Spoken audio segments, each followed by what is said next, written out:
জায়গা দিয়েছিলাম, তোমরা সেই জায়গা দিয়ে তোমরা যদি ব্রিটিশদের মতো তোমরা আমাদের ঘাড়ে চেপে বসো, আমরা মাথার চিরুনি পায়ে দিয়ে লাথি মারতেও ভুলে করবি না। ভুট্টো যেরকম মাথা দিয়ে হেড দিতে জানে, আবার সেই ঠিক পায়ে দিয়ে ছাড় দিতেও আমরা জানি।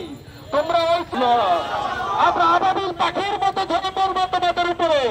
আর এদেশের সরকারকে ঘোষণা বলে দিতে চাই ক্ষোভের সাথে, ফিলিস্তিনি দূতাবাস তৈরি করে আমরা মুসলমান, আমরা জোরকে আদার জন্য প্রস্তুত। আমরা এই ঘোষণা দিতে চাই, আমাদেরকে ফিলিস্তিনি যাওয়ার ব্যবস্থা করে দিন। আর আখির দাওয়ানা আলহামদুলিল্লাহ রাব্বিল আলামিন। এবং ফিলিস্তিনের মা বোন যারা নিহত হয়েছে তাদের জন্য মাগফিরাতের জন্য দোয়া করব, এবং আমরা যেন তাদের প্রতিবাদ স্বরূপ মোনাজাত শেষ করবো ইনশাআল্লাহ। মোনাজাত করবেন আমাদের ইমাম সাহেব।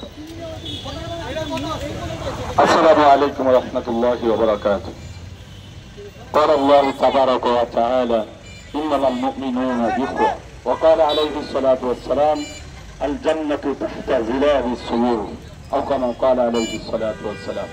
সম্মানিত তৌহিদি জনতা,